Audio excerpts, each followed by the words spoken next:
Y en lo que hace a la historia de la medicina, los comienzos de la medicina, nos acompaña el doctor Omar López Mato, médico oftalmólogo, director del Instituto de la Visión, investigador de la historia y el arte. Y Doc, muchísimas gracias por acompañarnos. Por favor, siempre es un gusto. Y estos temas que usted nos trae, los estigmas degenerativos tenemos hoy, ¿qué son? Mira, a fin del siglo XIX, Sí. hubo toda una corriente de pensamiento y una corriente también anatómica, en donde decía que uno podía predecir las características, la personalidad de una persona, el carácter de una persona, viendo la forma del cráneo.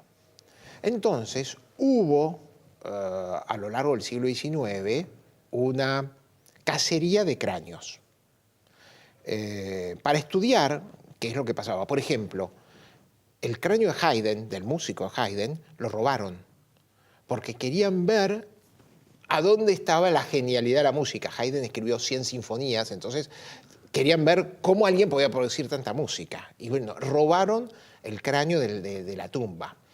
Si vos vas al Museo de La Plata, vas a ver que en eso hay cientos de cráneos de indios. Porque aparte los cazaban específicamente, porque iban a buscar qué características, es decir, a dónde estaba el centro de la violencia, a dónde estaba el centro de la inteligencia, es decir, Sí. todos buscaban algo, un secreto en el cráneo. Lombroso, Cesare Lombroso, que fue un psiquiatra y criminalista, empezó a decir, bueno, si podemos saber cómo es la característica de una persona, vamos a detectar a los criminales. Entonces, había toda una clasificación de criminales natos, la expresión es de Lombroso, en donde cómo es que podemos determinar que esta persona es un criminal, entonces lo tenemos recluido para que no le haga daño a la sociedad. Claro, todo eso se prestaba que después esa persona, aunque puede tener el cráneo mal, pero si estaban equivocados, va a pasarse preso y no había forma de rehabilitación. Sí. También había toda una teoría en cuanto... Imposible recuperar Claro, a esa persona. no, esa es imposible de recuperar, entonces que vaya a la cárcel. Es un poco también el tema de literatura. Los Miserables trata este tema y en realidad estaba basado por una observación que no tenía demasiado asidero. Entonces, te voy a mostrar esta escultura de Degas, la pequeña bailarina, que hoy lo vemos y decís qué hermosa que es un paradigma de belleza. Sí.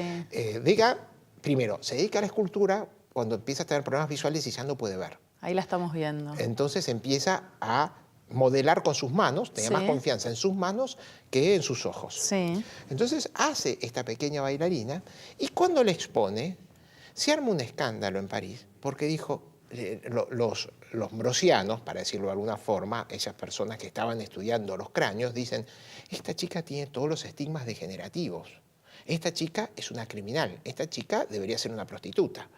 Entonces se arma un gran debate dentro de la sociedad, fíjate cómo han cambiado los tiempos. Degas pasó a la inmortalidad fundamentalmente a través de las pinturas de bailarinas que estaba haciendo en ese momento. Y las bailarinas, y este caso justamente es una joven bailarina que se llamaba Van Getten, eran de escaso, de poco sustrato social, de bajo sustrato social, y que era la única forma de destacarse dentro de la sociedad. Y en realidad la mayor parte de ellas terminaba siendo amante de alguno de los nobles franceses y era la forma de llevar a una vejez más digna, para decirlo de alguna forma. Entonces, cuando saca a relucir esta jovencita que tenía la cabeza propia de un criminal, él en ese mismo tiempo estaba llevando apuntes de dos criminales que habían matado a una vecina de Degas. Y si uno ve los cráneos de estos dos criminales, ¿no? Que vamos a ver en pantalla, fíjense que la forma del cráneo de la bailarina de Van Getten y de estos dos criminales es la misma. Es un cráneo alargado, es lo que llamarían un cráneo dolicocéfalo. Entonces, la sociedad parisina, cuando muestran estas pinturas y muestra esta escultura, empieza a decir, ¿por qué está poniendo cráneos de personas degeneradas? ¿Qué es el mensaje que nos quiere dar Degas a través de esto? Degas también sabía de morfología craneana, o sea que estaba haciendo algún tipo de metamensaje. Bueno, el hecho real es que... ¿Cuál era su objetivo? No, realmente yo creo que él tenía una actitud también muy positivista, en el sentido de que quería mostrar de que realmente había cierto tipo de correlación entre la forma de los cráneos y las actividades de algunas personas. ¿Y le creyeron? O sea, en ese momento la sociedad estuvo dividida. El tema del Ambrosio es un tema que sigue discutiéndose de una forma u otra, ya ha perdido mucha vigencia, pero a fin del siglo XIX, principio del siglo XX, el diagnóstico lombrosiano era importante para un diagnóstico o para una condena. Sí, sí, sí. Y de hecho, hoy es un tema muy actual, esto de los estudios. De los estudios, sí, eso ya está casi desvirtuado. No sí. hay una correlación entre la forma del cráneo y las características de sí, las personas. Zonas del las zonas cerebrales sí, cerebrales. El cerebro es otra cosa. Pero por eso estamos hablando del cráneo. Estoy hablando del cráneo, sí, ellos hablaban de los huesos. Los huesos, la forma del cráneo era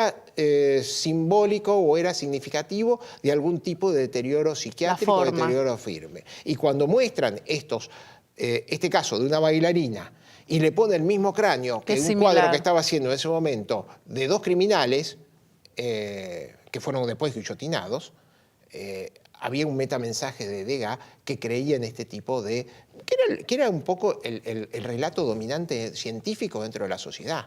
Ese es uno de los problemas cuando a veces hay relatos científicos que empiezan a diseminarse y se toman medidas políticas sobre partes científicas no descubiertas o no halladas o no confirmadas o no analizadas estadísticamente como corresponden, que eso producen daños irreparables. Gran parte de los problemas que tuvimos en el siglo XX se deben a las persecuciones raciales que estaban basadas en estos datos anatómicos. Sin confirmación.